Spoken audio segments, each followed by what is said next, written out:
ننکانہ صاحب میں 10 سالہ بچی کو گھر سے اغوا کر کے قتل کرنے والے 3 سفاک ملزمان سی سی ڈی کے ساتھ مبینہ پولیس مقابلے میں ہلاک ہو گئے۔ تفصیلات کے مطابق ملزمان نے 17 اگست کو رات کے وقت 10 سالہ بچی کو گھر سے اغوا کر کے اجتماعی زیادتی کے بعد بدترین تشدد کا نشانہ بنا کر قتل کر دیا تھا، جس کا مقدمہ تھانہ واربرٹن میں درج ہے۔ آج تینوں ملزمان ہارون، علی حسنین اور عاقب ڈکیتی کی واردات میں موٹر سائیکل چھین کر فرار ہو رہے تھے کہ سی سی ڈی سے مبینہ مقابلے میں اپنے ہی ساتھیوں کی فائرنگ سے ہلاک ہو گئے۔ ملزمان سے چھینی ہوئی موٹر سائیکل اور اسلحہ برآمد ہوا۔ ننکانہ صاحب میں 10 سالہ بچی کو گھر سے اغوا کر کے قتل کرنے والے 3 سفاک ملزمان سی سی ڈی کے ساتھ مبینہ پولیس مقابلے میں ہلاک ہو گئے۔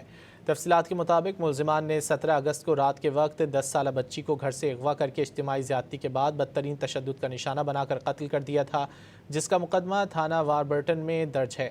آج تینوں ملزمان ہارون، علی حسنین اور عاقب ڈکیتی کی واردات میں موٹر سائیکل چھین کر فرار ہو رہے تھے کہ سی سی ڈی سے مبینہ مقابلے میں اپنے ہی ساتھیوں کی فائرنگ سے ہلاک ہو گئے۔ ملزمان سے چھینی ہوئی موٹر سائیکل اور اسلحہ برآمد ہوا۔